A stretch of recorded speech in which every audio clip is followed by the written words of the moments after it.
ታላቁ የኢትዮጵያ ህዳሴ ግድብ ተጠናቆ ከተመረቀ ከ2 ወራት በላይ ሆኖታል።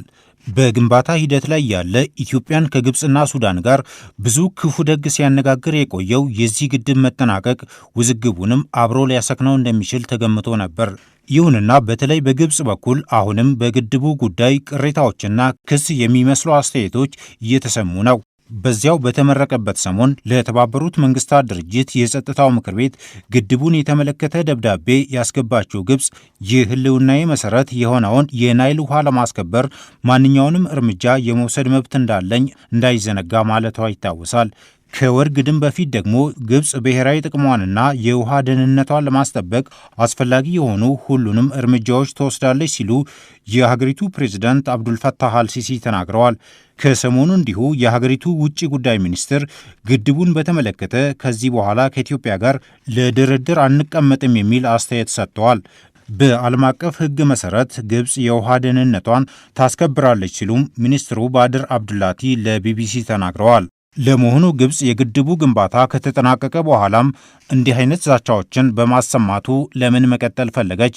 ልትቀይር የምትችለው ጉዳይስ ምን ይሆን? አንደራደርም፣ መብታችንን በሁሉም መንገድ እናስከብራለን የሚሉ አስተያየቶች ሁለት ነገሮች ታሳቢ ተደርገው እየተሰጡ ያሉ መሆናቸውን የሚናገሩት ከታላቁ የህዳሴ ግድብ ተደራዳሪዎች አንዱ የሆኑት አቶ ፈቅ አህመድ ነጋሽ ናቸው። የመጀመሪያው እሳቸው እንደሚሉት በአካባቢው ግጭት ሊፈጠር ይችላል በሚል ሶስተኛ ወገኖች በጉዳዩ ጣልቃ እንዲገቡ ማድረግ ነው። ሁለተኛው ደግሞ እንዳሉትም ጉዳዩን በኃይል ለመፍታት በመፈለግ ሊሆን እንደሚችል ተናግረዋል። አንደራደርም ማለታቸው ሁለት መልእክት አለው ይመስለኛል። እና አንደኛው መልእክት በኢትዮጵያ በኩል ብዙም የሚያደራድር ነገር የለም። ከዚህ በኋላ በቴክኒክ ጉዳይ ላይ መነጋገር ይቻላል ያለው አቋም እነሱ ገለልተኛ ሀገራት መሀል ላይ ገብተው ድርድሩ ተጀምሮ ለረጅም ጊዜ የሚያነሱትን አስገዳጅ ስምምነት የሚሉትን ነገር ለማግኘት ፍላጎቱ አላቸው። ስለዚህ አንደራደርም ከዚህ በኋላ ማለት ወደ ግጭት እንሄዳለን ማለት ነው። ይህን ሲሰሙ ሶስተኛ አካላት መሀል ላይ ይገባሉ በሚል ተስፋ ይመስለኛል እንዲህ አይነት ሀሳብ በተደጋጋሚ እያነሱ ያሉት። እነሱ መሀል ይገቡና ማደራደርን ብቻ ሳይሆን ምንድነው ሶስተኛው አካል ሁሌም መሀል ላይ ሲገባ ኢትዮጵያ ላይ ነው ጫና የሚፈጥረው። በአብዛኛው የዓለም ማህበረሰብ የሚያውቀው ኢትዮጵያ የውሃ ሀብታም መሆኗን 12 ተፋሰሶች እንዳሏት ከዛ ውስጥ ናይል ትንሽ መሆኑንና እሱን ለግብጽ ትተው በሌሎቹ ላይ ቢጠቀሙ የሚል እምነት አላቸው። ሁለተኛ ደግሞ ሁሌም ሶስተኛ አካላት የታችኛው ተፋሰስ ሀገራት የላይኛው ተፋሰስ ሀገራት ሰለባ እንደሚሆኑ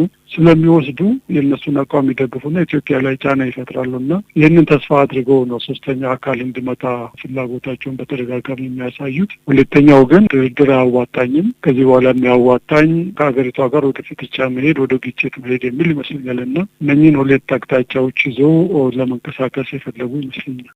የተጠናቀቀውን ግድብ ጉዳይ ወደ ኋላ መመለስ እንደማይችሉ ግብጾች ያውቁታል የሚሉት አቶ ፈቅ አህመድ ስጋታቸው ግን ኢትዮጵያ ሌላም ትሰራ ይሆናል የሚል እንደሆነ አክለዋል።